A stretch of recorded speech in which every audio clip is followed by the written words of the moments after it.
Pada hari ini adalah hari pendaftaran untuk program latihan khidmat negara 3.0 siri yang kedua.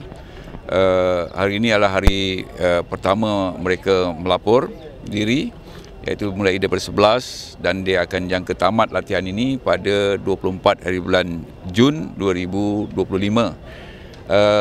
Siri kali kedua ni kita laksanakannya di dua tempat. Yang pertama sekali adalah di Regimen 505 Askar Wataniah di Pekan Pahang. Yang ini dikhususkan untuk remaja lelaki. Manakala di Regimen 515 Askar Wataniah ni di Jalan Buku 5 Kuala Lumpur ni adalah untuk remaja wanita. Dia serentak, cuma perbezaannya ialah perbezaan daripada segi pengasingan jantina saja. Modulnya, bentuk-bentuk latihannya semua sama. Cuma ada sedikit penambahbaikan. Dari segi melaksanakannya, terutamanya berbentuk amali. Mengikut pendaftaran yang sepatutnya dilaksanakan pada hari ini, untuk di Regimen 505 ini, iaitu lelaki seramai 350 orang. Dan kalau di Kem 515 ini lebih kurang 200 orang.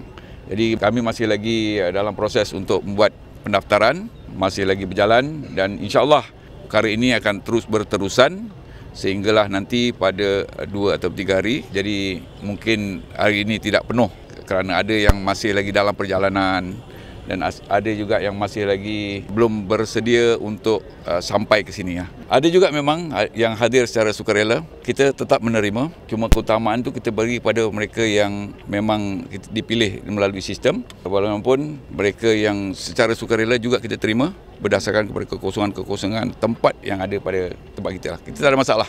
Saya rasa dalam 30 orang dah ada untuk sukarela.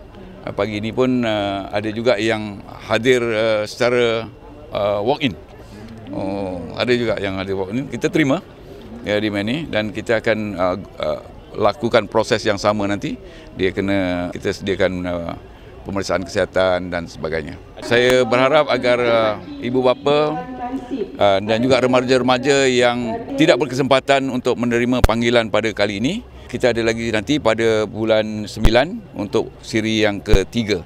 Jadi bolehlah untuk membuat persiapan siapa yang nak yang pun mendapat ataupun telah dicalonkan namanya untuk hadiri pada siri ketiga.